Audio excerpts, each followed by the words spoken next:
કાળી ચૌદસ છે ને હારા કૂતરા બાંગુ નાખે છે. હેડ હેડ આ કોઈની દિવાળી ન બગાડે સારું છે. કૂતરા બહુ રોવે છે પણ. કાબુપત કાકા ક્યાં જતા? અરે વાડીમાં હું ડબલું જવા છે ને જે બહાર આવું છું. હાલો હવાઈન કરવી આપણે. કાળી ચૌદશ આવે છે, બેઠક જમાવી. ના ના હુઈ જાવી હવે. અરે હાલો ને આમ થાય તો તમારો આગ્રહ છે તો હાલો. તો જો કાળી ચૌદશ છે, કૂતરા એની માને ઠોકે બાંગુ બહુ નાખે છે.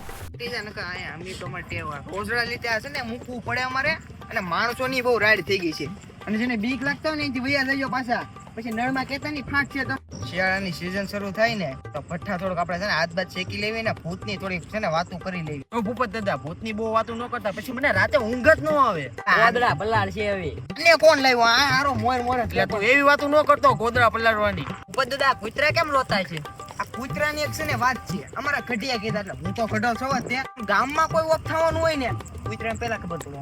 કેમ કે કૂતરા ઈ આમ મૂંગું જનાવર છે ને, કૂતરાને પહેલા ખબર પડે.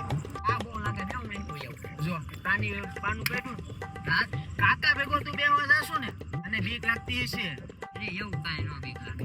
પણ હું તમને શું કહું છું કે કૂતરા કોઈને કઈ કરતા નથી, પણ ઈ એવું થાય ઈ સોગડિયા ફેર એવું કારક થાય, પણ ઈ છે ને માણસોનો જ વાંક હોય. હું એક વાત કહું કે આખી રાત છે ને ઝાંઝરી ખખડી. મારી હવામાં 5 વાગે જાગી, આખી રાત ની ઝાંઝરી ખખડે છે. પછી કોઈ કઈ 10 ઉજે નહીં. અને મને મોહનભાઈ હવારમાં કેવા આયા ઝાંઝરી ખખડી. બીજા દિવસે પાછા બેઠા નહીં અને 12 વાગ્યા ને હુઈ ગયા. આખી રાત અમે જોયું. છેલ્લે હતું હું ખબર ઈ છેદી તે દિવસ હું હતું ખબર કાઈ ની પગમાં ઝાંઝરી હતી. અને આમાં કઈ ભૂત ભૂત માં કઈ હોય નહીં તો નવા દિવસોમાં સોગડિયા ફેર થાય. ભાઈ બીડ્યું ને ઠૂઠું ઓલવાઈ ગયું. હવે આમાં મૂકી દો હવે. બીક મને નથી લાગતી પણ આ બધી વાતો